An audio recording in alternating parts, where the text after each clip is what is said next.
What's going on, people? It is day 24 of our 0 to 10K challenge. Today started off phenomenally. I met with two contractors, two business owners, one from Goodwill, one from a crematorium. Measured it out, got some specs for one of the epoxy jobs, pitched them epoxy and polished concrete. Some places just want a symmetrical uniform job, so they ended up going for the epoxy. Bid around, I don't know, around $8,000, so it's not bad. Then we got another epoxy job for the crematorium. That was for $36.50, around there. Signed contract, dated for this week or next.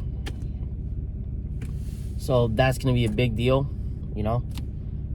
so we're slowly chipping away, slowly getting, agreements and getting things going so we could build a backlog of work.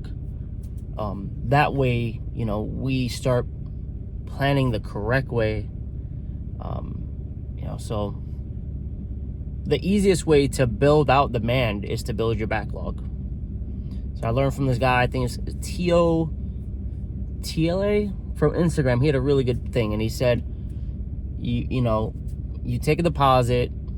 So this is the way we built out our backlog all the way up until December. And we had close to like 40 to 50 jobs in our backlog. So how it worked was pretty simple.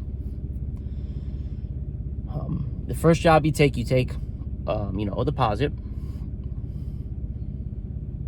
You take whatever it is, 30, 25%, whatever your deposit is, and then you push them out to as far back as they can allow. So, today's March, January 27th. So I would push these people out to March, the first or second week of March, with a deposit. A deposit's important, just so they have some skin on the line. If they don't put a deposit, you're buying stuff and you're hoping, like if you don't have any materials, right? No materials, you're not buying wood, then it really doesn't matter whether you get a deposit, but you want to show that they have some sort of commitment on the line. So I always get a deposit from people. If you're not willing to get a deposit, just be willing to be rescheduled. That's kind of how I take it, and that's my philosophy on that. So back to it. So what I'll do is I'll get a job, get it signed, and then I'll push them back to as far back as they're willing to go. So we're going to be the first or second week of March. Great. Now I have one job in the first week of March, and now we got the second job. The second job will be also the first week of March. Okay, cool. But I'm pushing them back, deliberately taking a deposit. Then, as it's a little slow, we're going to get the third job. The third job will also be in the first week of March. And then what you're going to do, you're going to take a deposit and you're going to do it again for the second week. So you're going to plan for 3 jobs a week, because the third job, just in case one calls out, you always have, one on the back burner. So at minimum, you have 2 jobs a week at a minimum. And it works. It really does work out. You just push them back and you build out your schedule. And here's how it goes. After you do that, you go for the second week. You do 3 jobs, and worst case scenario, 2 jobs fall through, 1. It's usually never that all 3 fall through. Usually never, especially with a deposit. These people really usually want to get it done. After that, you then do the second week, 3 jobs, a deposit. Then once you start getting to the third week, you start looking to the third or fourth week, right? And now you built out a month, right, of 3 jobs a week times 4, which is about 12 jobs, which is great. When you start adding fuel to the fire is you start, as you're doing this, you're going to get a commercial job. So you're getting right now money with tomorrow money. So then you'll have you try to schedule 1 commercial job a month and have the bandwidth to, handle that. and you mix it a commercial job, which is right now money with later money, and you'll have yourself booked out for 2 months. And remember, commercial jobs always tend to last, depending on the size, anywhere from a week to 3 weeks. So you're in any jobs that were supposed to get done in that month now get pushed back a month. So your backlog, and then any new jobs start getting further and further pushed back. And that's the best approach that I've ever seen at making it worth it. Once you start getting like 4 months out, it's a bit tough. So you kind of want to stay within like 3 months or 2 months, because it's really right around the corner. A month and a half, 2 months is kind of like the sweet spot that I've seen. But if you can, get those jobs out, you're going to be busy all the way up until December. December just always has a hard cutoff, which is why it's pivotal to get a commercial job around November and January, or December start. And that'll last you a month and a half. And if you get 3 commercial jobs between November, December, January, and February, so that's only 4. If you go for 4 commercial jobs a year, you want them to be around those times. So then you float yourself out to March, and then you rinse and repeat. So that's kind of how you're gonna have to play it. That's how we did it, and we did a crap ton of work. And I started selling for these people around May, and a little over 7-8 months. This is what I've been able to do in like 7 months. So having a full year under my belt, it's going to be a lot different. But commercial jobs is just better because, currently with the commercial jobs that we have in our backlog, we have close to $300,000 of work waiting for us in February for March, which is amazing. But it goes to show you that, you could sell a little job, baby jobs, which you need, but then you're also going to need a commercial job here and there. And then, so that's the game plan for this year, 100%. But it's an email. The reason I'm sharing this with you is because I think out loud, think a little bit better. I'm also hitting a lot of different people. So I'm hitting emails. So I'm hitting government contracting to try to get 1 or 2 long-term government bids so that we could be able to get that work. Also, I'm just keep going down that line, keep going down it. So I could find 1 or 2 jobs, getting a maintenance contract, getting a floor maintenance contract, getting a repolishing contract, right? And you slowly start adding these little bits of work. And while you're being in front of these people, going to meetings, it starts to stack. Well, you pray it stacks. You pray it creates enough momentum where you get an introduction to a guy that owns a warehouse and you have to do crack repair. And now you hit the jackpot. Or you found a guy that owns 6 or 7 supermarkets, and now you get to own the maintenance contract for all of them. So this is why it's so important to stack your wins and stack the deck in your favor. So this is kind of my plan. As we start getting more assistance, I have to build a capability sheet for my company, and then build after that, build a bit more systems for our jobs to be outlined and people to exactly know how we're gonna, be servicing them, be able to share that information with foremen, etc. So it seems like a lot of work, but you gotta I take it at a bite at a time. So I've spent, my first run was making sure our website was up to date. Now it's up to date. I don't gotta worry about it anymore. Put a little bit of money in Google Ads. Don't gotta worry about that anymore. Or about, it's pretty good money. I gotta check our analytics campaign. Checking our campaigns for our Facebooks and seeing how that's converting. Seeing the type of work that we should be. Seeing what keywords we're trying to rank for. Seeing and then once you're doing your online presence, you're really just trying to get to 100 to 1,000 traffic per month for your local business. That will get you converting. You're going to have maybe 10 people out of that 100 opt in. Out of that 10, you should be able to close 2 or 3. You should be. You could be more. Like, so if, that's why it's important to like optimize and use what you have. Once we get to a more sustainable path where our traffic goes from, 50 views a month, like organic, to 1,000, 2,000, 3,000, you start having a real momentum where people start talking about, hey, you heard about this company? Because we've been around 15 years and nobody knows about us. And this is even before we're deciding to franchise. All right. And yeah, we have a possibility to franchise, but I have to put together all the marketing documents. I have to put together, their operating procedures, operating agreements, our operating agreement, how they're going to use our products because we make them. But, things like that. So we're doing our best to find the best middle ground. Second,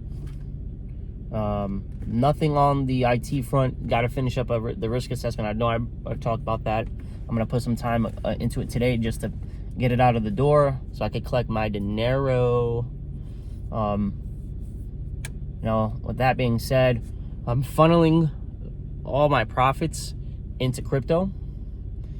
I'm going to keep most of it, so I'm going to funnel anywhere from 10 to 20% into crypto because I need a multiple on that money, and I need it to work for me. Like, I have to take a little bit bigger risk with that money so then I can grow it, and you got to give yourself a chance to get lucky.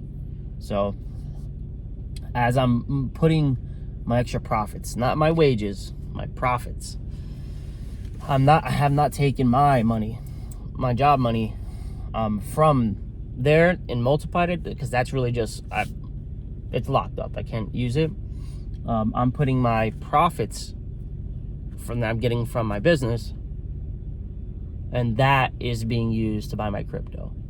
And it's just a little bit like, it's a more ease of mind, more peace of mind, so I don't have to, I'm not risking the house to make this. It has to work. Yeah, it has to work, but I lower my risk by using profits, using money that, I'm okay with losing. This way, I create a sustainable environment where I can, I would be able to protect my wife. I will be able to have my wife work from home. Like, I want these things, but I know what it takes, and I'm just like, I have to be a little bit more systematic. So that is, and today, just to finish up, I have to finishing up my commercial bids, ordering some safety posters to finalize our relationships with the Job Corps.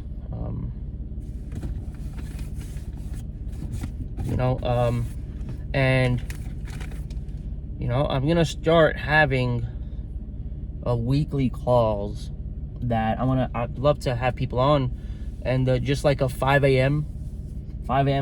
Wake up call every day, first every week, and then we're gonna push that to every other week, or every Monday, every day. This way we could build a community around people that are just trying to get it, trying to be around people trying to get it, trying to get around people that are, I don't want it to be a Discord room, right? I want it to be men that are trying to build their business, they're trying to be intentional, they're trying to build great habits, and I want to be a catalyst for that. I want to be not the reason, but I would love to enable men to, help them build their goals out. So when it comes down time to it, they have the skills, they're around people that are doing it, they're seeing people that are making money, and they're a bunch of crews, they're a bunch of people that are doing it, but I'm doing it. So if you want to be a part of that, comment down below, follow me, because I'm going to continue on doing this every single, not the weekends. I don't post on the weekends.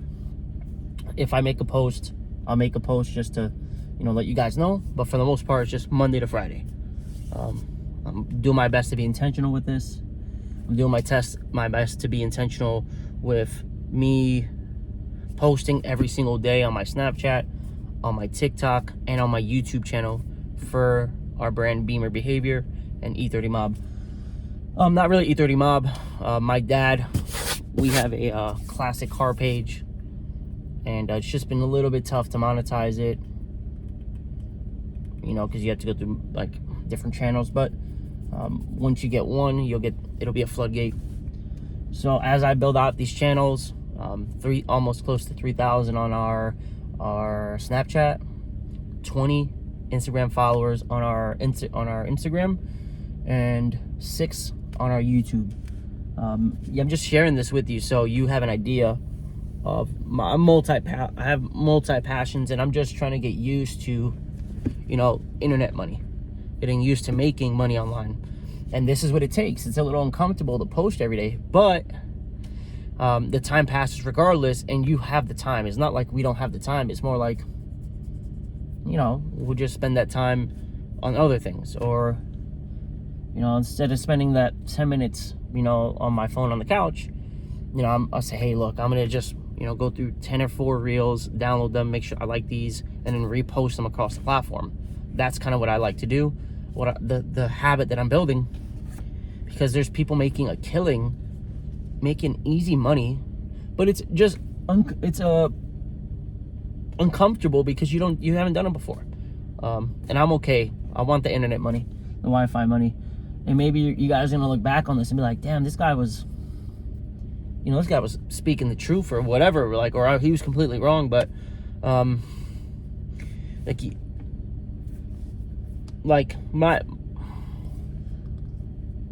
don't remember really where I heard this, who I heard it from, but I'm gonna just take the credit for it. And I feel like in the world, everything is stacked against you. And since everything is stacked against you, you have to stack your cards, stack your deck in a certain way to get what you need. You're born with a set of cards, and the more skills you acquire, the more experience you acquire, the better your hand gets. This is what they don't talk about. That, yeah, you may have been born short, but that doesn't mean you're born charismatic. You may have been, you may be tall, but you're fragile and lanky, but that doesn't mean you're not extremely resourceful. You're optimistic. Like, that's a skill, right? Like, as you get better in life, you start to add cards back to a deck, back to your hand, and you can begin to, you know, almost win by default. And that's kind of my entire philosophy that I'm building. And it's a mindset that I want to win by default. I want to make it impossible to lose. I want to make it impossible to lose, where you never lose. Like, at a minimum, you win. And I think it creates systems, it takes effort, and it takes intentional thought behind it. So that is my philosophy, is creating a life through experiences, through determination, through hard work, where you stack the deck in your favor. And by stacking the deck in your favor, you begin to win by default. And at first, you may have been born with a lousy hand, but through experiences and your skills, soft skills, hard skills, and meeting people, you begin to add, and you give yourself a whole new hand in front of people, because your hand is only as good as it is in front of others, compared to others. With that being said, follow me, like, and I think we're 24 days or 20. Yeah, we're 24. I started this the 2nd of January or the 3rd of January, so is what it is. But we're 27 days into the new year, and we're keeping it intentional. So with that being said, see you tomorrow.